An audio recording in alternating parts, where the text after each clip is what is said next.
This is Nelson Omstead. Sleep no more.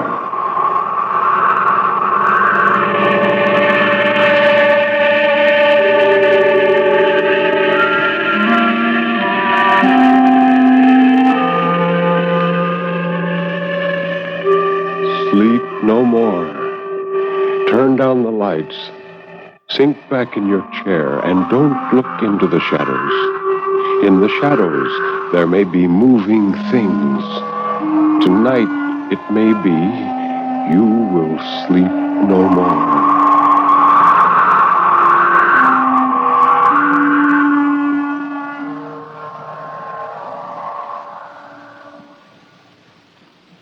Good evening. This is Ben Grauer introducing tonight's tale of terror, told by Nelson Omstead on the National Broadcasting Company's presentation of Sleep No More. The story of terror can be as simple as a sheeted ghost rattling chains. It can be a complex and hidden world of horror, lurking in such unholy dimensions as only the dead and the moonstruck can glimpse. Or it can be those terrible, fathomless shadows which lie buried deep in the primitive mind of civilized man. And for this evening, well, Nelson Omstead, tell us about this evening's story. Thank you, Ben. Our first story tonight was written by the British author Christopher Isherwood. Oh, he's the one who wrote the novel from which the play and movie I Am a Camera was adapted. That's right. But this tale is in a quite different mood. It's a strange story of a man who, through some peculiar quirk, is able to get brief glimpses into the future. What's it called? I Am Waiting. We all are.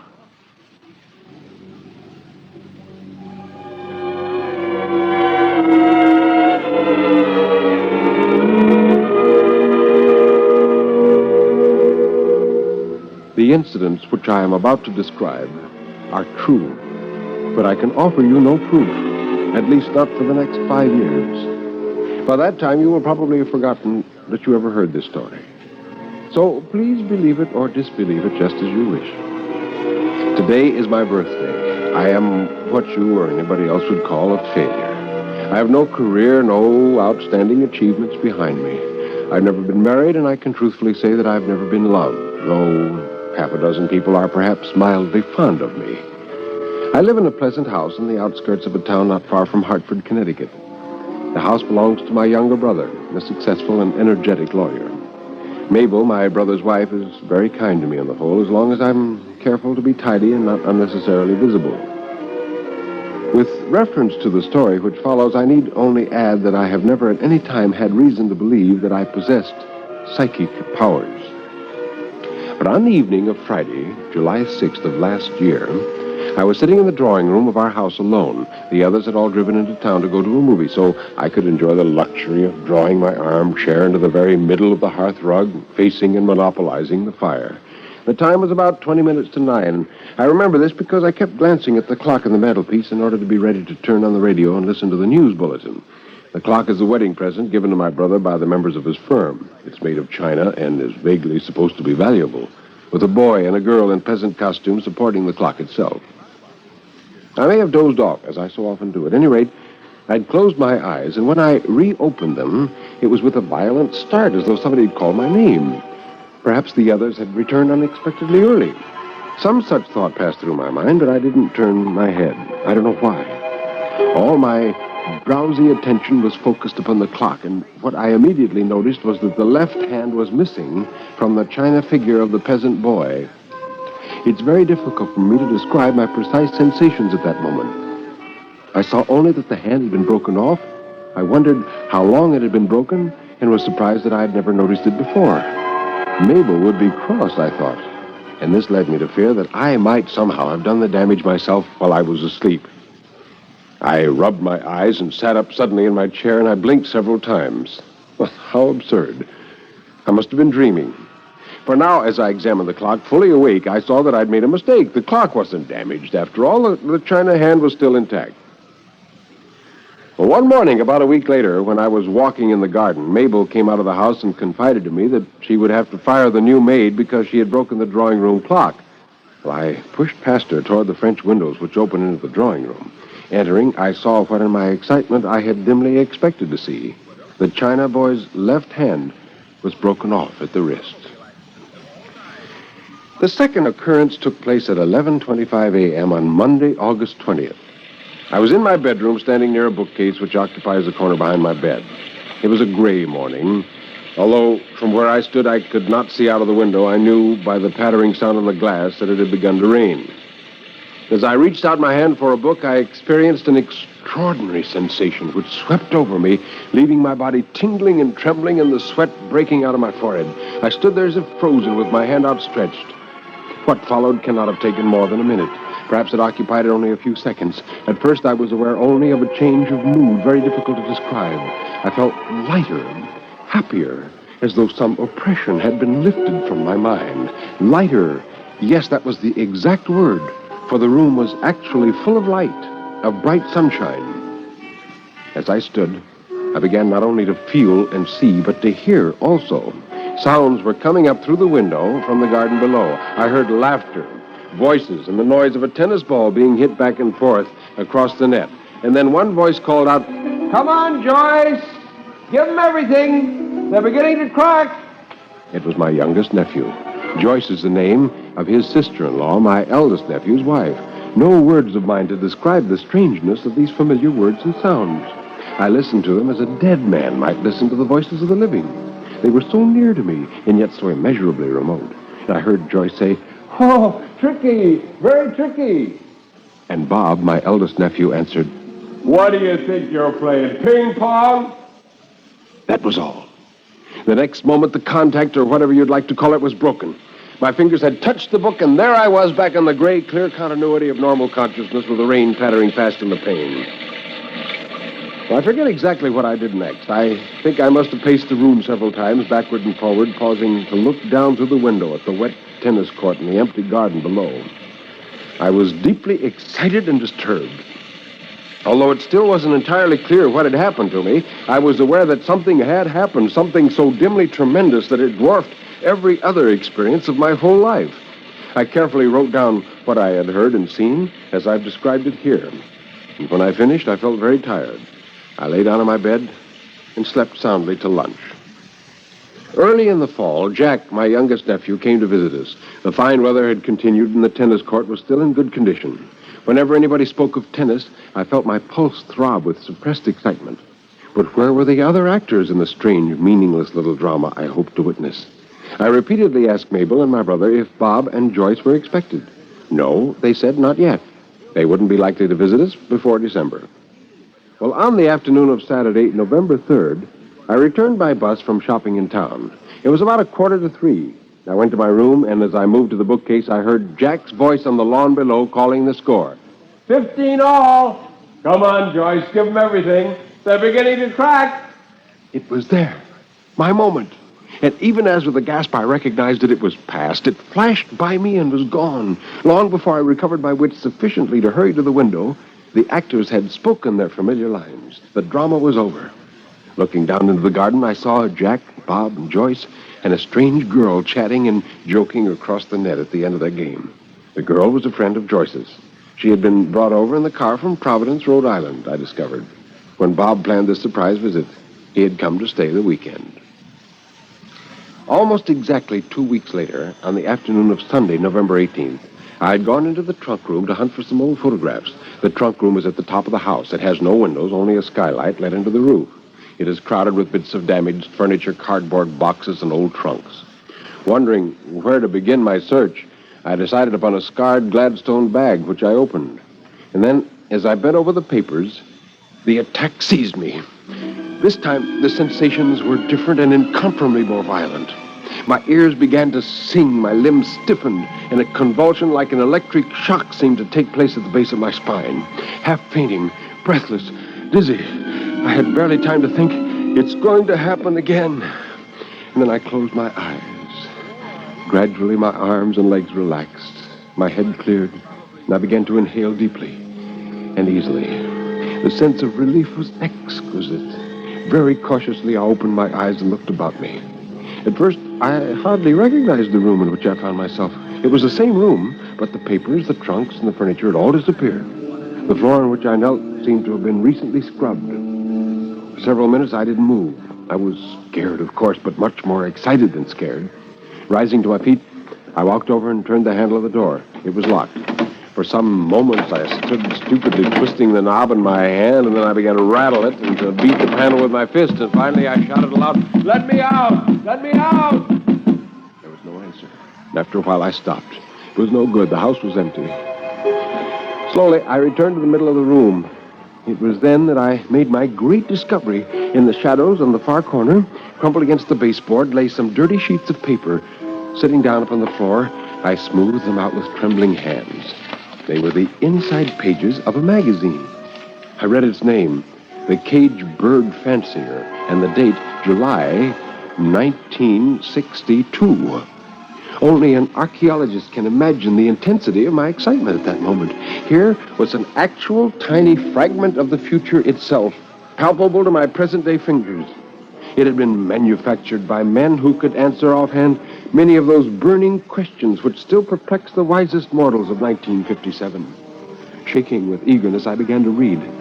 I suppose I was very silly. My mind shouted questions. Had the United States jumped into war again? Had there been a revolution? What's happening in Europe, in China, in the Near East?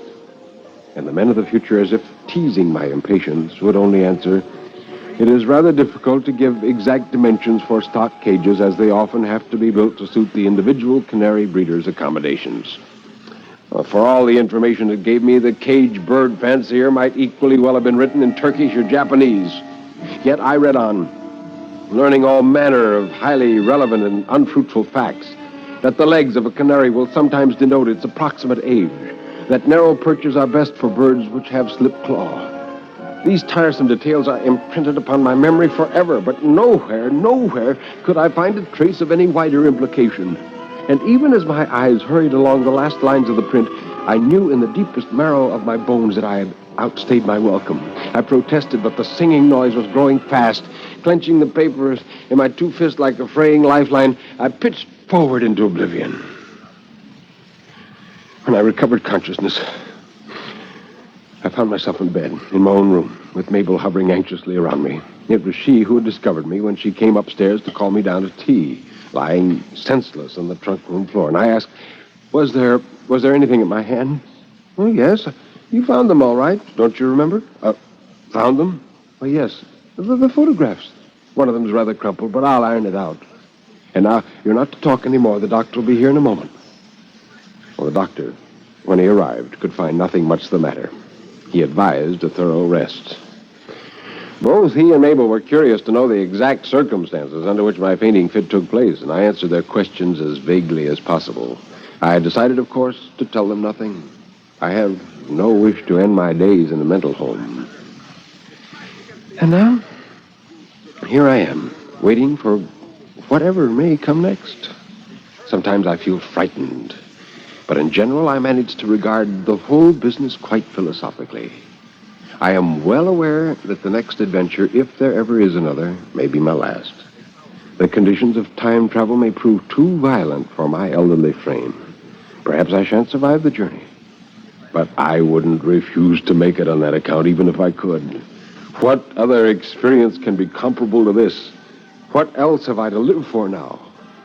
So let the moment call for me whenever it will, at whatever time, in whatever place. I shall be ready.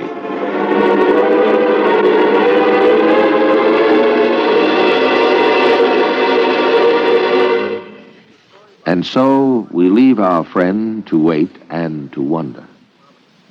That was the story I Am Waiting by Christopher Isherwood. Now, Mr. Omstead, for our second story. Well, our second offering, Ben, is also by an English writer. His A.M. Burridge. It's about a particularly eerie place which was haunted for a purpose.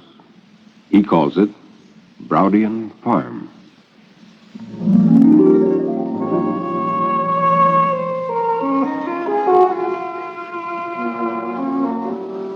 Most people with limited vocabulary, such as mine, would describe Browdian Farm loosely and comprehensively as picturesque.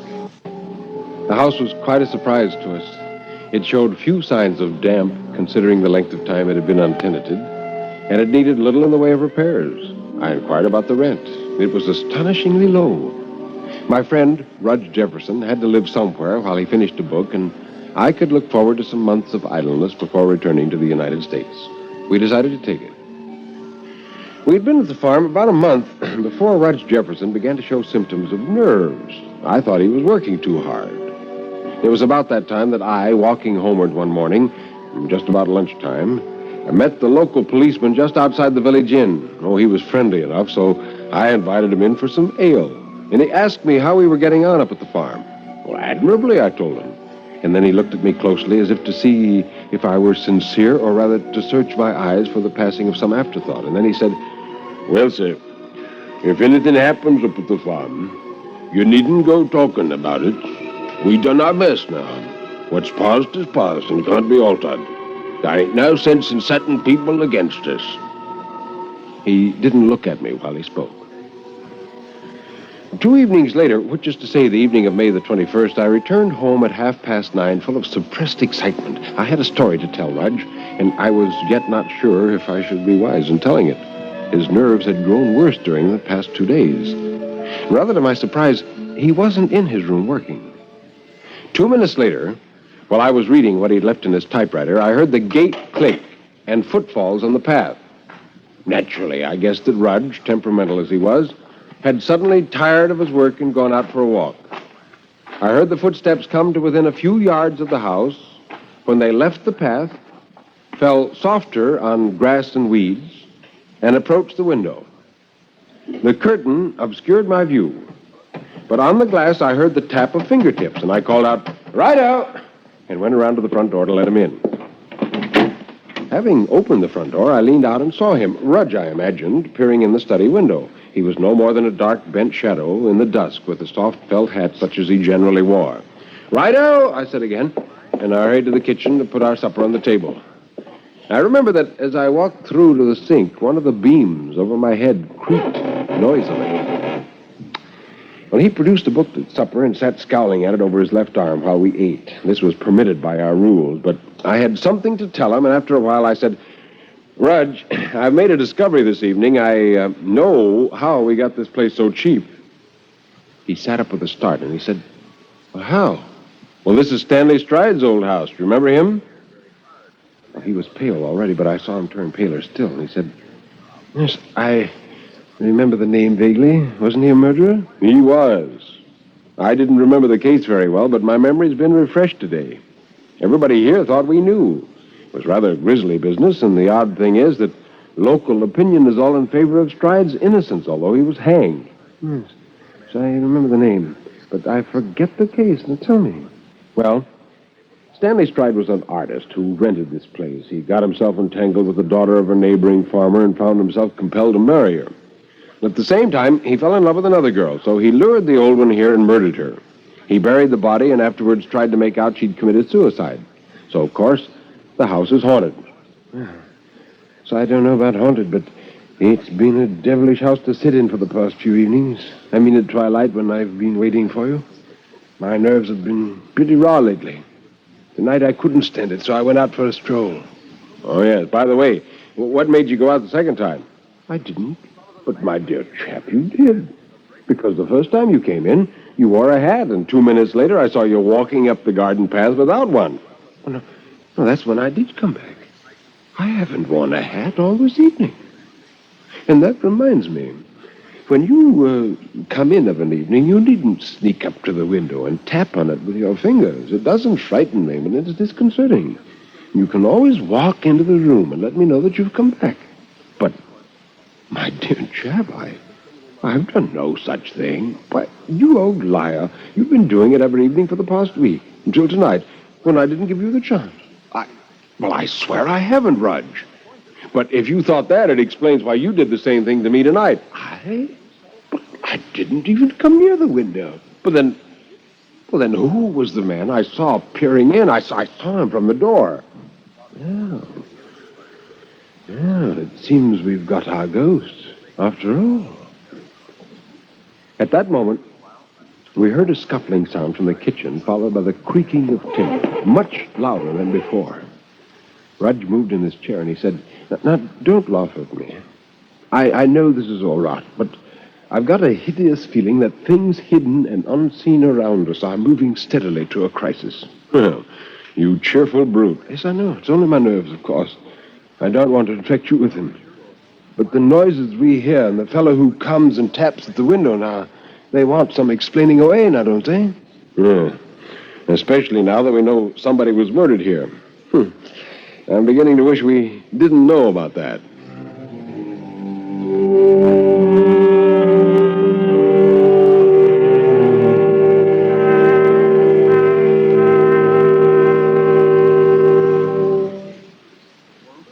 That night, I read in the parlor and fell asleep over my book. And just as the lamp was burning out the last of its fuel, I awoke. And as I watched the last flutterings of the lamp, I became suddenly aware of the cause of my waking.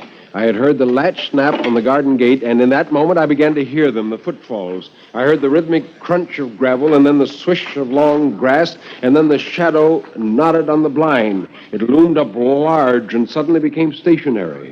A loose pane rattled under the impact of fingers. I saw only the head and shoulders of a man who wore a dented felt hat. His head lolled over onto his left shoulder, just as I'd always imagined a man's head would loll if he had been hanged. And I knew in my blood that he was a ghost and that he wanted me for something. I felt my hair bristle, and suddenly I was streaming with sweat. I don't remember turning and running, but I have a vague recollection of bouncing off the doorpost and stumbling in the hall. And when I reached my bed, I don't know if I fainted or fell asleep. No, I didn't tell Rudge the next day. His nerves were in a bad enough state already, but I did question Mrs. James, our charwoman, when she arrived, and I saw a look half stubborn and half guilty across her face. Yes, of course, she remembered the murder happening, but she didn't remember much about it. Mr. Stride was quite a nice gentleman, although rather a one for the ladies. And Stride's defense was that the poor girl had committed suicide, and that he'd lost his head and buried the body when he found it. Lots of people thought that was true, but they hanged Mr. Stride for it all the same, and that was all I could get out of Mrs. James. Well, that morning, when I called at the inn for my usual glass of beer, I asked the landlord if he would tell me the date of the murder, and he said, Well, yes, sir. It was May the... Why, it was 8 years ago tonight.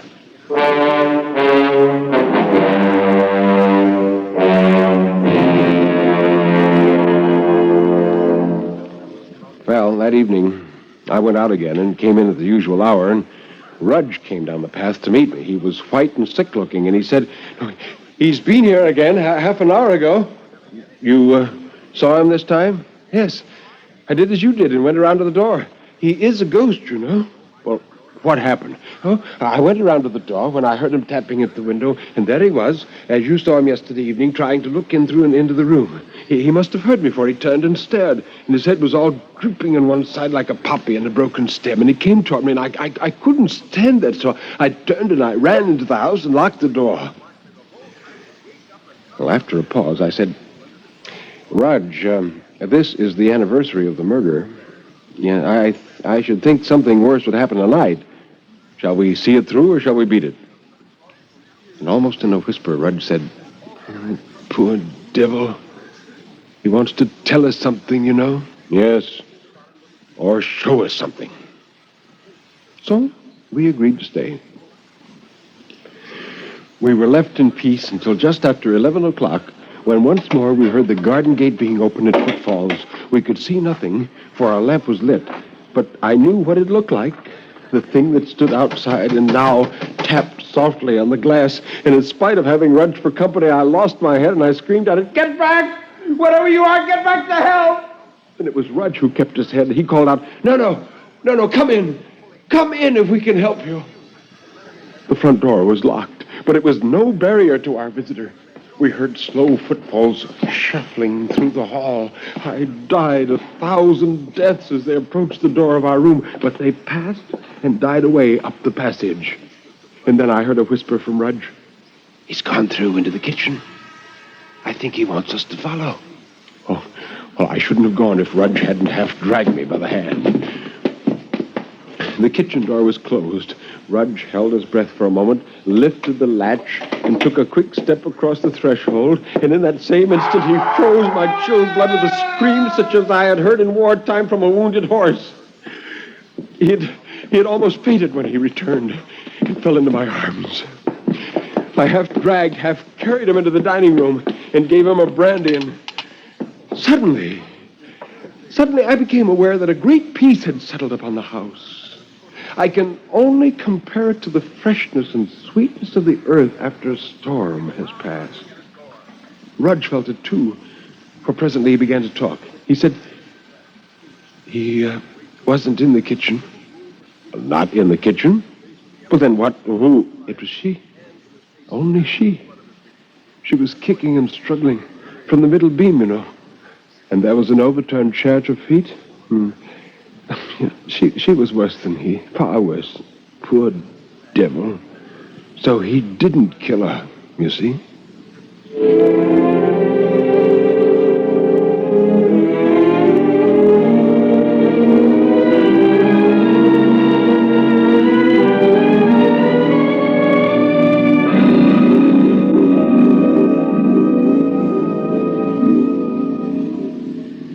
Next morning, we had it out with Mrs. Janes, and we didn't permit her memory to be hazy or defective. She must have known that we had seen something, and presently she spoke openly. She said, Well, he said he'd found her hanging in the kitchen, the poor gentleman, and that he'd buried her because he was afraid people would say that he'd done it. But the jury wouldn't believe him, and the doctors all said that it wasn't true, that the marks on her neck was where he'd strangled her with the rope. No, I don't believe it to this day that he did it. I don't. And that was all we heard, and all we wished to hear. Afterwards, Rudge said to me, You know, for his sake, the truth as we know it ought to be told to everybody. If people knew as we know, it might let him rest. I'm sure that's what he wanted, just that people should know. Yes, you write it. I can't.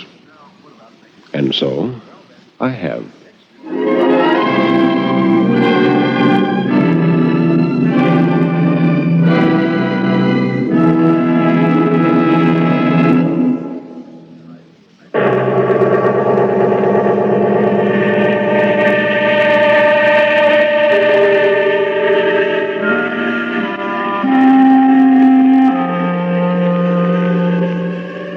You can turn up the lights now. You can look around you. Nobody is there, really. Everything is all right, isn't it?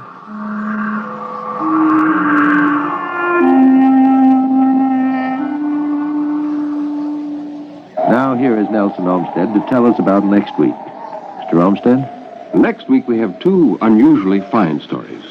The first is by Catherine Ann Porter and is entitled The Jilting of Granny Weatherall.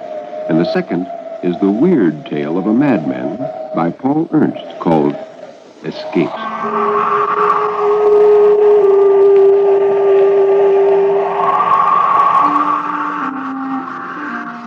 You have been listening to Sleep No More, an NBC Radio Network production directed by Kenneth McGregor.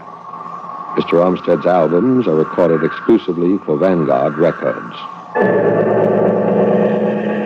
Until next week, when Nelson Omstead will again be here in person, this is Ben Grauer bidding you good night.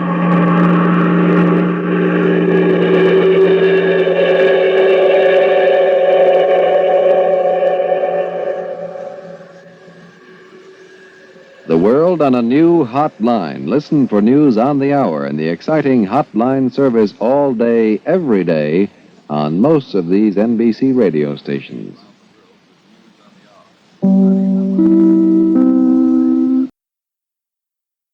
Hour and the exciting hotline service all day, every day, on most of these NBC radio stations.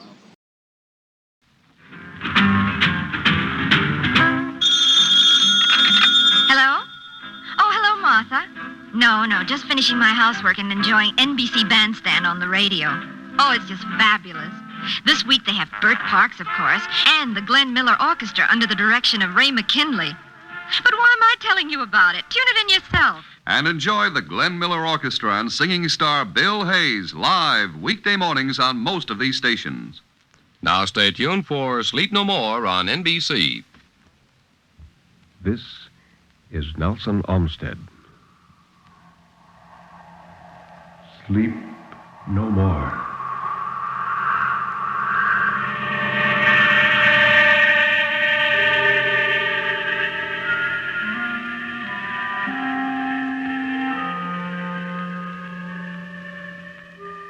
Sleep no more. Turn down the lights.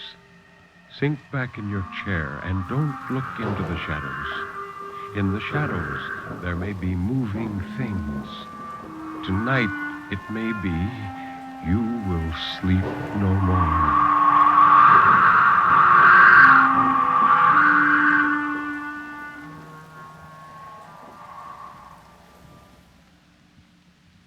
Good evening. This is Ben Grauer introducing tonight's tale of terror, told by Nelson Omstead on the National Broadcasting Company's presentation of Sleep No More. The story of terror can be as simple as a sheeted ghost rattling chains. It can be a complex and hidden world of horror, lurking in such unholy dimensions as only the dead and the moonstruck can glimpse. Or it can be those terrible, fathomless shadows which lie buried deep in the primitive mind of civilized man.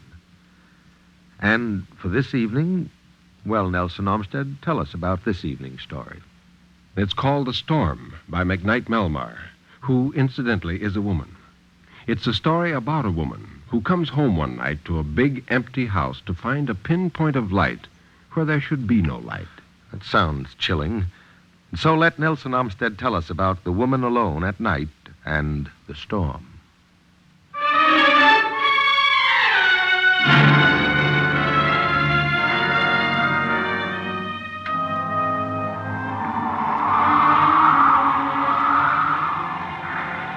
She inserted her key in the lock and turned the knob. The March wind snatched the door out of her hand and slammed it back against the wall. It took strength to close it against the pressure of the gale. She breathed a sigh of thankfulness at being home again and in time. In rain like this, the crossroads always were flooded. Half an hour later, her cab couldn't have got through the rising water, and there was no alternative route. There was no light anywhere in the house. Ben wasn't home then. As she turned on the lamp by the sofa, she had a sense of anticlimax. All the way home, she had been visiting her sister. She had seen herself going into a lighted house to Ben, who would be sitting by the fire with his paper. She had taken delight in picturing his happy surprise at seeing her home a week earlier than he'd expected her. She had known just how his round face would light up, how his eyes would twinkle behind his glasses, how he would catch her by the shoulders and look down into her face to see the changes a month had made in her, and then kiss her resoundingly on both cheeks like a French general bestowing a decoration.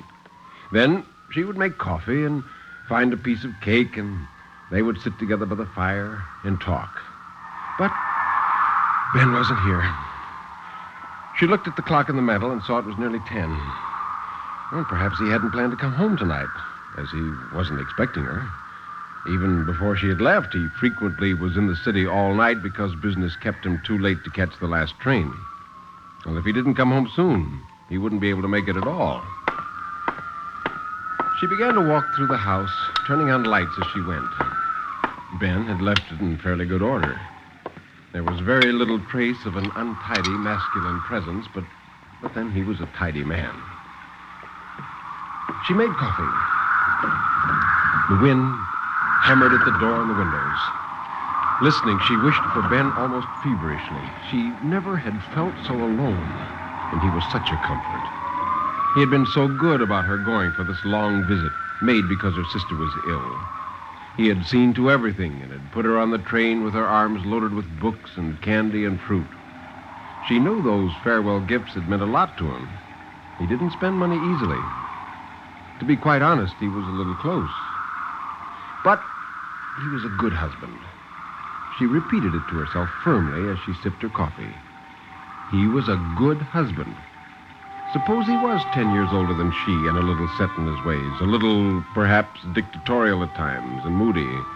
He'd given her what she thought she wanted, security and a home of her own. If security were not enough, she couldn't blame him for it. Her eye caught a shred of white protruding under a magazine on the table beside her. She put out a hand toward it, yet her fingers were almost reluctant to grasp it. She pulled it out nevertheless, and saw that it was, as she had known instinctively, another of the white envelopes. It was empty, and it bore, as usual, the neat typewritten address, Benjamin T. Wilson, Esquire, Wildwood Road, Fairport, Connecticut. The postmark was New York City. It never varied.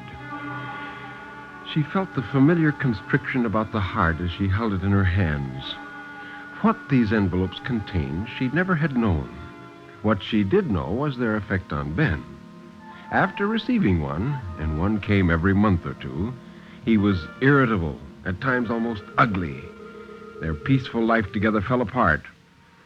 At first, she had questioned him, had striven to soothe and comfort him, but she soon had learned that this only made him angry, and of late, she had avoided any mention of them. This one was postmarked 3 days before. If Ben got home tonight, he would probably be cross, and the storm wouldn't help his mood. Just the same, she wished he would come. She tore the envelope into tiny pieces and tossed them into the fireplace. As she straightened, a movement at the window caught her eye. She froze there, not breathing, still half bent toward the cold fireplace, her hand extended. The glimmer of white at the window, behind the sheeting blur of rain, had been, she was sure of it, a human face. There had been eyes. She was certain there had been eyes staring in at her. The wind's shout took on a personal, threatening note. She was rigid for a long time, never taking her eyes from the window. But nothing moved there now, except the water on the window pane. Beyond it there was blackness, and that was all. The only sounds were the threshing of the trees, the roar of the water, the ominous howl of the wind. If only Ben would come home. If only she weren't so alone. She shivered and pulled Ben's coat tighter around her and told herself she was becoming a morbid fool. Nevertheless, she found the aloneness intolerable. Her ears strained to hear prowling footsteps outside the windows. She became convinced that she did hear them, slow and heavy. Well, perhaps Ben could be reached at the hotel where he sometimes stayed. She no longer cared whether her homecoming was a surprise to him. She wanted to hear his voice. She went to the telephone and lifted the receiver. No, the line was quite dead. The wires were down, of course. She fought panic. Now, the face at the window had been an illusion, a trick of light. And the sound of footsteps was an illusion, too. Actual ones would be inaudible in the noise made by the wild storm. Nobody would be out tonight. Nothing threatened her, really. The storm was held at bay behind these walls, and in the morning, the sun would shine again. The thing to do was to make herself as comfortable as possible and settle down with a book. There was no use going to bed. She couldn't possibly sleep. She would only lie there wide awake and think of that face at the window, hear those footsteps. She would get some wood and build a fire in the fireplace. She hesitated at the top of the cellar stairs. The light, as she switched it on, seemed insufficient. The concrete wall at the foot of the stairs was dank with moisture and somehow gruesome. And wind was chilling her ankles. Rain was beating in through the outside door to the cellar because that door was standing open. The inner bolt sometimes didn't hold, she knew very well. If it had not been carefully closed, the wind could have loosened it. It took her a long minute to nerve herself to go down the steps and reach out into the darkness for the door latch. The wind helped her and slammed the door resoundingly.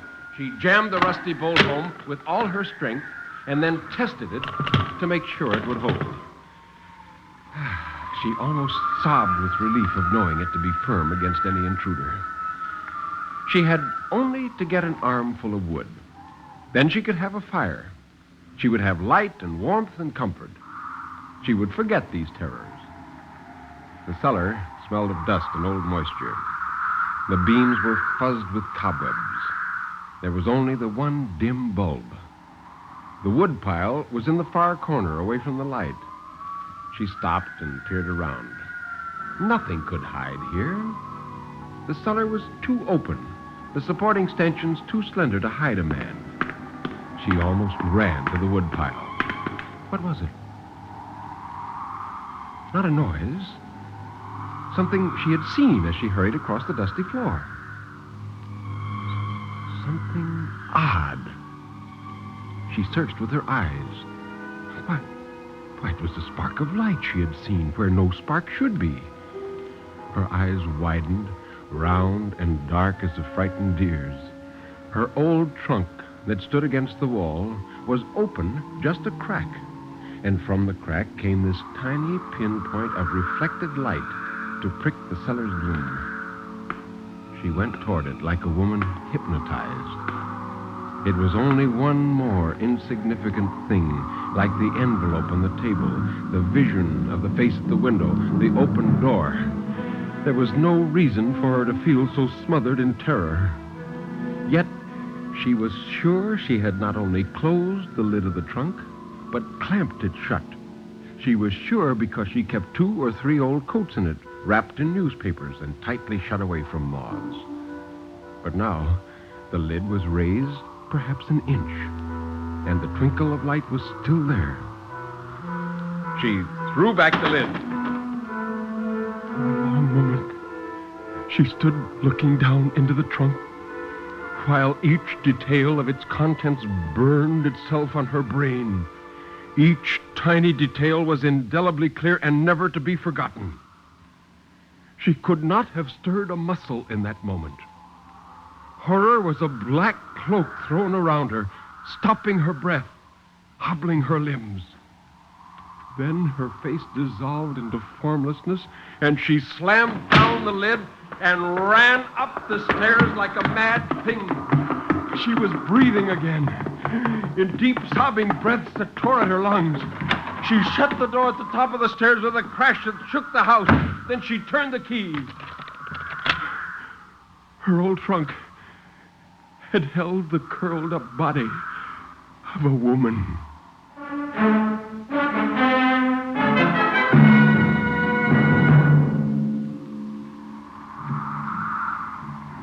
Her first impulse was to get out of the house.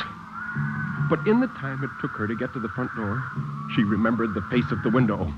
Oh, perhaps she hadn't imagined it after all.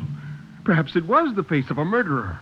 A murderer waiting for her out there in the storm, ready to spring on her out of the dark and the rain. She fell into the big chair, her huddled body shaken by great tremors. She couldn't stay here, not with that thing in her trunk. Yet she dared not leave. Her whole being cried out for Ben. He would know what to do. She closed her eyes, opened them again, rubbed them hard.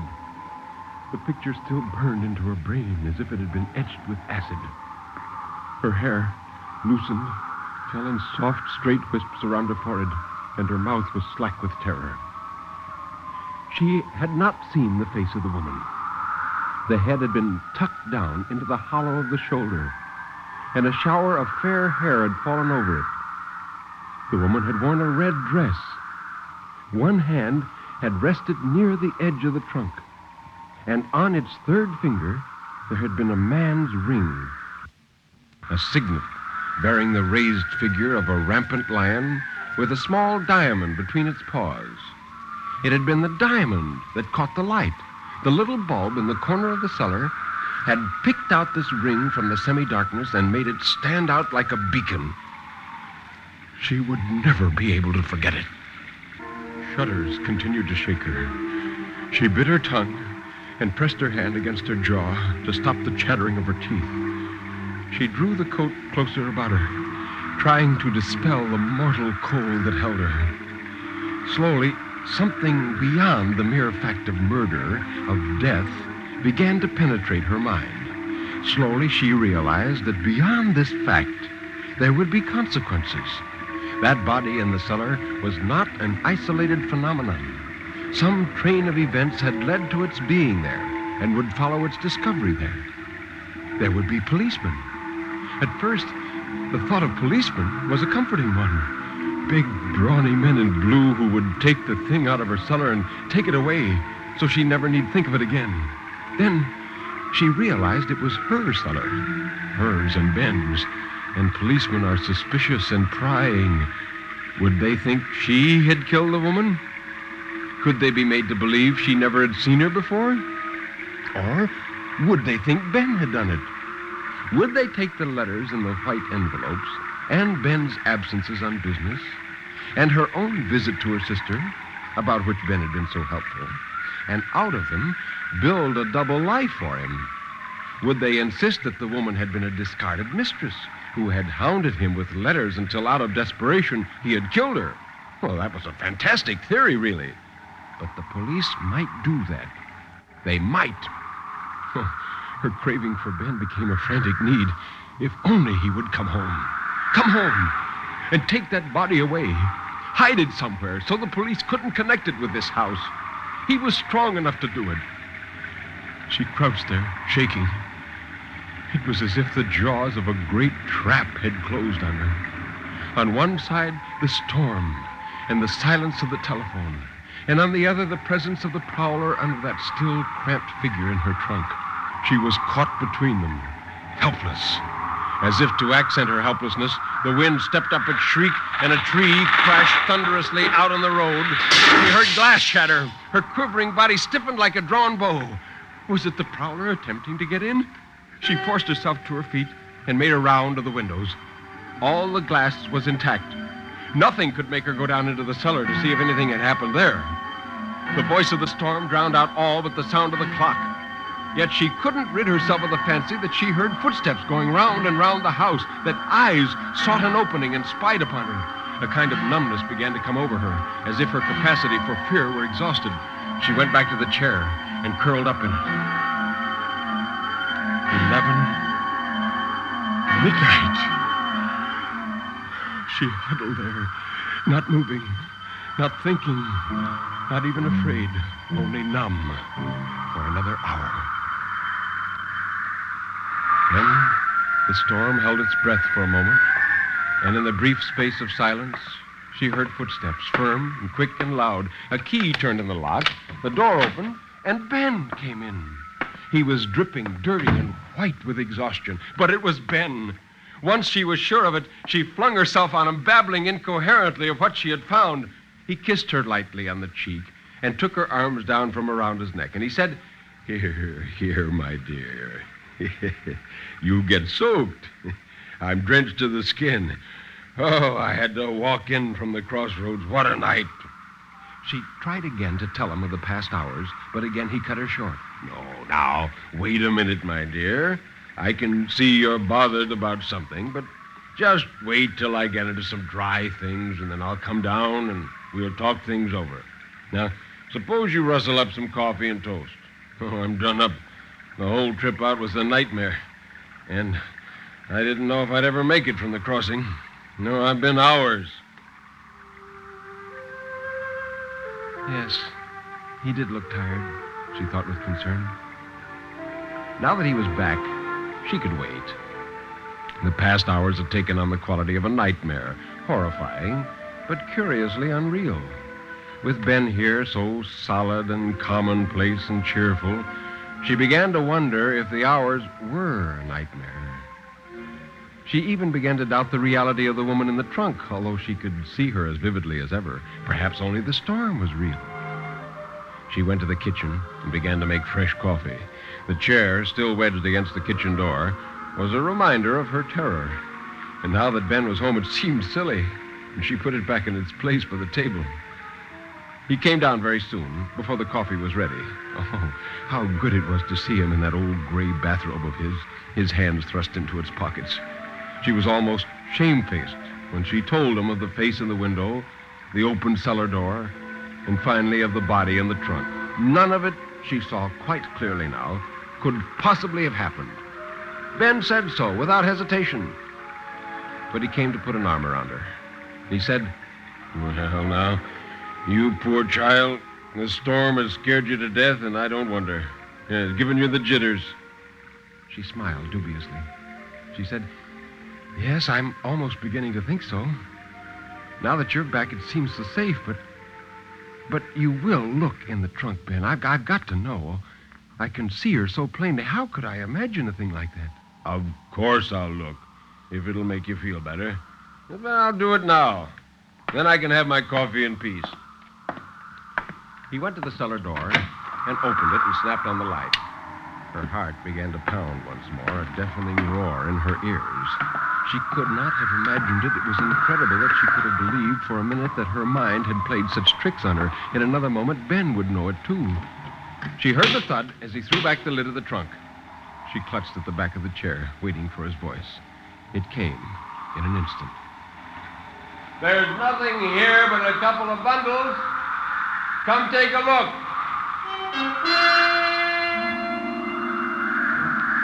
Nothing? Her knees were weak as she went down the stairs, down into the cellar again. It was still musty and damp and draped with cobwebs. The light was still dim. It was just as she remembered it, except the wind was whistling through a broken window and rain was spattering in on the bits of shattered glass on the floor. The branch lying across the sill had removed every scrap of glass from the frame and left not a single jagged edge. Ben was standing by the open trunk, waiting for her. His stocky body was a bulwark. He said, "You see? There's nothing. Just some old clothes of yours, I guess." She went to stand beside him. Was she losing her mind? Would she now see that crushed figure in there, see the red dress, the smooth, shining knees when Ben could not, and the ring with the diamond between the lion's paws? Her eyes looked almost reluctantly into the trunk. But why, it is empty. There were the neat, newspaper-wrapped packages she'd put away so carefully, just as she had left them deep in the bottom of the trunk, and nothing else. Why, she must have imagined the body. She was light with the relief the knowledge brought her. The actual physical danger did not exist and never had existed. Why, the threat of the law hanging over Ben had been based in a dream, and she said, I dreamed it all. I must have. Yet it was so horribly clear, and I wasn't asleep, and I thought, oh, Ben, I thought... What did you think, my dear? He stood looking down at her with an immobility that chilled her more than the cold wind that swept in through the broken window. She tried to read his face, but the light from the single bulb was too weak. It left his features shadowed in broad, dark planes that made him look like a stranger and somehow sinister. And she said, What was it you thought? She backed away from him. He moved then. It was only to take his hands from his pockets, to stretch his arms toward her, but she stood there for an instant staring at the thing that left her stricken with a voiceless scream forming in her throat. She was never to know whether his arms had been outstretched to take her within their shelter or to clutch at her white neck, for she turned and fled, stumbling up the stairs in a mad panic of escape. He shouted, "Janet! Janet!" His steps were heavy behind her. He tripped on the bottom step and fell on one knee and cursed. Terror lent her strength and speed. She could not be mistaken. Although she had seen it only once, she knew that on the little finger of his left hand there had been the unmistakable ring the dead woman had worn. Oh, the blessed wind snatched the front door from her and flung it wide, and she was out in the safe, dark shelter of the storm.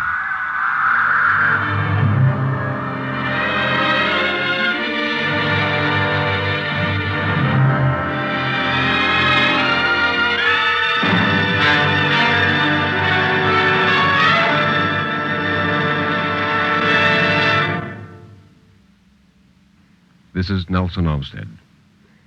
The story you heard tonight was written by a woman and was about a woman. In the moments that remain tonight, and while you're in such a wonderful, sleepless mood, I'd like you to hear the famous poem Edgar Allan Poe wrote about a woman, his wife.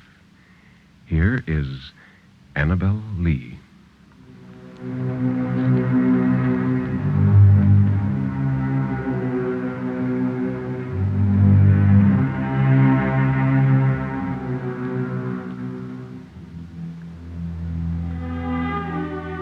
was many and many a year ago in a kingdom by the sea that a maiden there lived whom you may know by the name of Annabel Lee.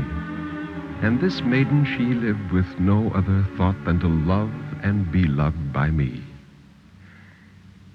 I was a child, and she was a child in this kingdom by the sea. But we loved with a love that was more than love, I and my Annabel Lee, with a love the winged seraphs of heaven coveted her and me. And this was the reason that long ago, in this kingdom by the sea, a wind blew out of a cloud, chilling my beautiful Annabel Lee, so that her high-born kinsman came and bore her away from me, to shut her up in a sepulchre in this kingdom by the sea. The angels, not half so happy in heaven, went envying her and me.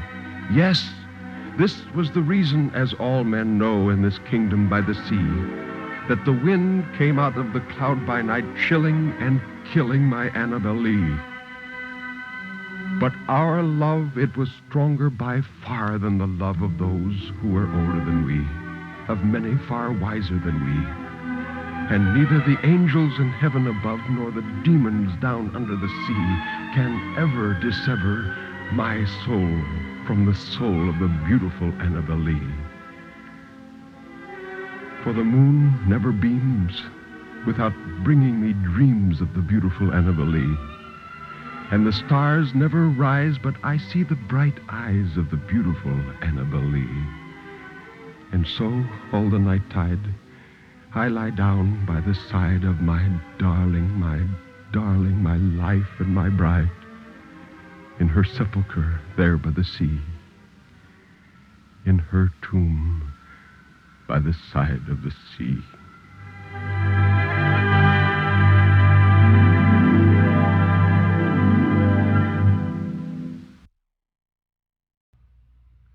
Nelson Omstead again.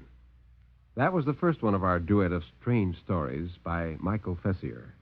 Number 2 is a haunting narrative about the very unusual Man in the Black Hat.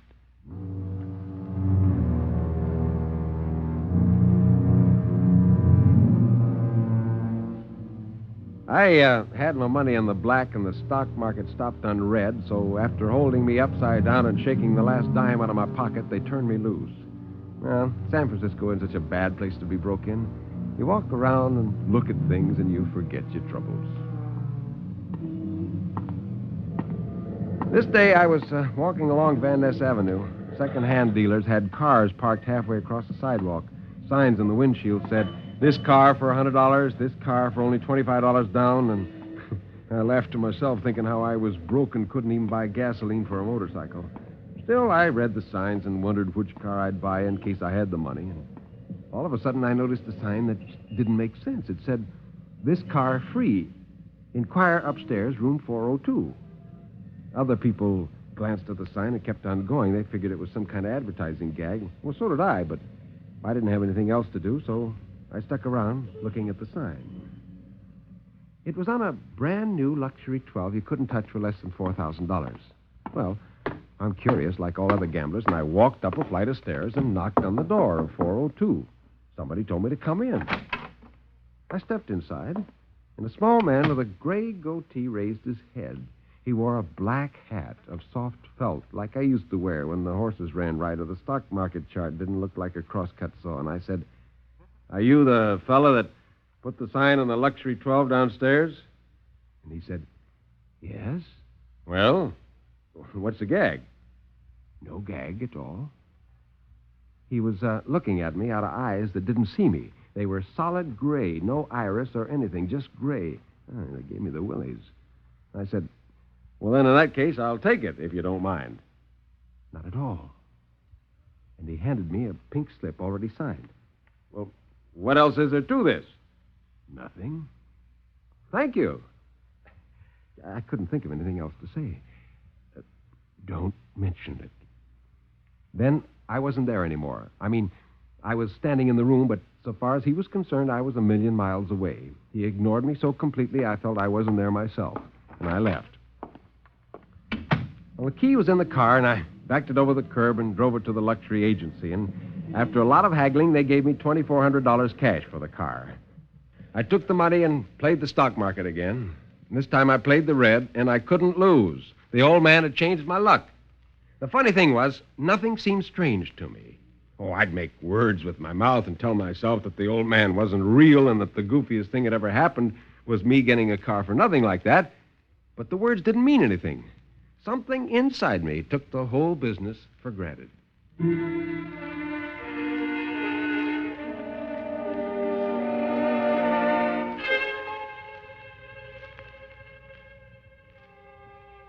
I took my winnings and bought a trip for myself. I went down to Florida and cleaned up a few thousand shooting dice and betting in the races, and after that I went to New York. One night I turned a corner and almost bumped into the old man. I wasn't surprised, and I knew it. It seemed perfectly natural to see him, except that he was broke. I could see he was. And I said, "Hello, remember me?" His gray eyes turned toward me with about as much expression as marbles. "Certainly," he said. "How are you?" "Well, it's Jacob's Jamaica Ginger. You mind walking a ways with me?" He fell into step with me, and I led him around the corner to where my car was parked. It was a $5,000 Imperial I'd bought a couple of days before, and I said, "This car is free." His eyes didn't show any feeling, but his lips smiled a little, and he said, "What's the gag?" "No gag at all." "Then, in that case, I'll take it if you don't mind." "Not at all," I said. And I took the pink slip out of my wallet and held it against the windshield while I signed my name, and I handed it to him, and he said, "Thanks. Don't mention it." And he got in the car and drove away.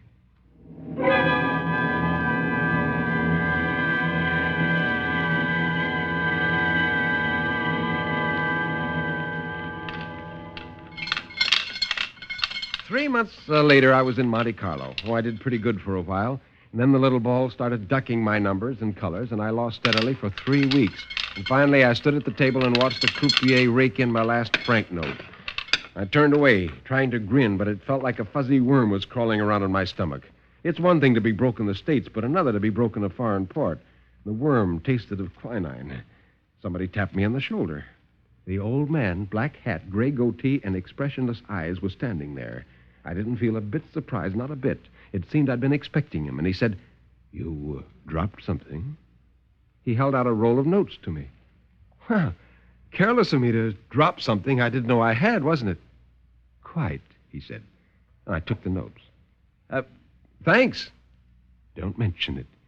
And if I were you, I'd play the black 13 and 9. All of a sudden, he was gone.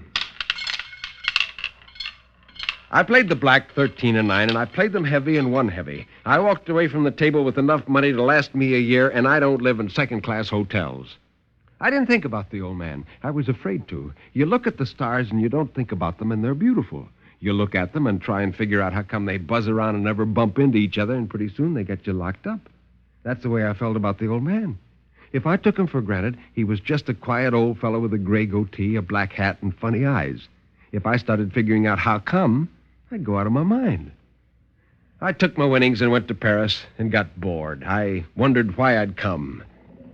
And then I knew. It was in what they call a Latin Quarter. A mob had gathered on the sidewalk. In the middle was a gendarme. He had the old man by the collar. His black hat was mashed and his goatee was mussed, but his eyes were expressionless. It seems the old man just walked up to a fellow in a high silk hat, pulled out a gun, and let him have it. They said the guy in the silk hat was a government official. Well, the next day I went to the American consul. "He's an American," I said. "You got to do something." He agreed to investigate, and the next day he reported, "I don't even know that he is an American. He says he hasn't any nationality. Even if he were an American, I couldn't do anything. He admits he killed the deputy." "But why?" I asked. The consul shrugged like a Frenchman. He says he didn't have a reason. That's all the police can get out of him, except that he didn't know the man he killed, hadn't seen him before, and hadn't even heard of him. Well, the thing didn't surprise me. The old man gave away an automobile to a stranger for no reason whatsoever. Why shouldn't he kill a stranger for the same reason? That added up. It made sense, but I couldn't get anybody to see it. They listened to my story and threatened to have me thrown in jail, too. I didn't know what to do. They wouldn't let me see the old man. They said he claimed he didn't know me and didn't want to see me anyway. I don't know if they were telling the truth. I suppose they were.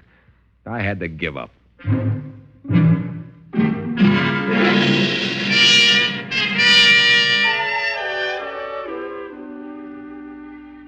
I hung around Paris for 3 months and then caught a boat for home. I went down to the bar and ordered a whiskey sour as we left the dock. And just as I finished it, the old man in the black hat appeared again, and he said, "Have one on me." Now, if you put your finger in boiling water, you'll get scalded. But if you put it in molten metal that's 100 times hotter, you don't feel anything. Surprise is that way. If I'd seen anything that was merely terrifying, I would have shrieked like a woman. But I saw the man in the black hat, and I was calm. Maybe I was too stunned to be frightened or alarmed. Anyway, I spoke calmly. "You, were being taken to jail the last time I saw you." "I escaped. What will it be?" "Whiskey sour. How did you manage it?" "2 whiskey sours. Why, I just walked away from there." I took my drink and I started to lift it to my lips. And then I set it down carefully so as it wouldn't spill. And I said, "Now look here. This can't go on forever, you know. One of us is out of our mind. And if it's a tie, I don't like it. Now..." His head was turned half away from me, but his gray marble eyes swung around and stared into mine. And he shrugged and his eyebrows lifted. "Is something the matter?" "Good Lord! Something? Why, they executed you. They cut your head off with a guillotine." "So?" "Yes, I read it in the papers." "That's their notion of it. Have another." "Give me the bottle." I took a drink and kept my hand on the bottle. He took it from me and poured himself a drink, and he tossed it down without taking his eyes off me. "Now, they did execute you. They cut your head off and you died. I know they did. Now, don't tell me they didn't." "All right.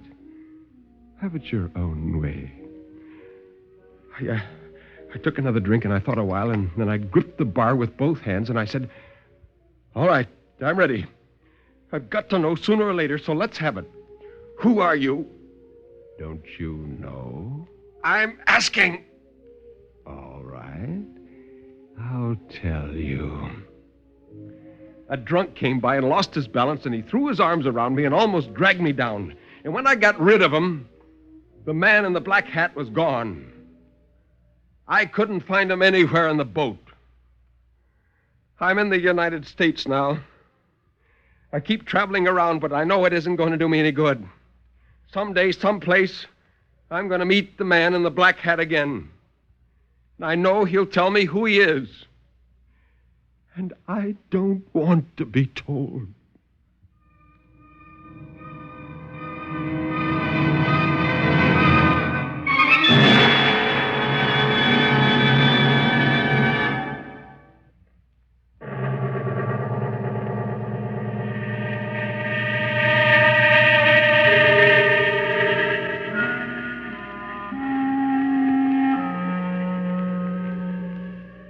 You can turn up the lights now. You can look around you. Nobody is there, really. Everything is all right, isn't it?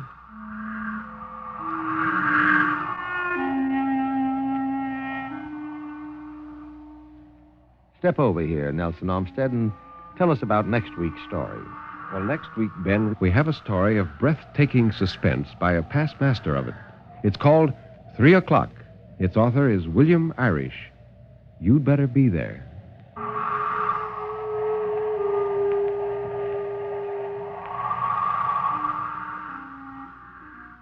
You have been listening to Sleep No More, an NBC Radio Network production directed by Kenneth McGregor. Mr. Omstead's albums are recorded exclusively for Vanguard Records. Until next week, when Nelson Omstead will again be here in person, this is Ben Grauer bidding you good night.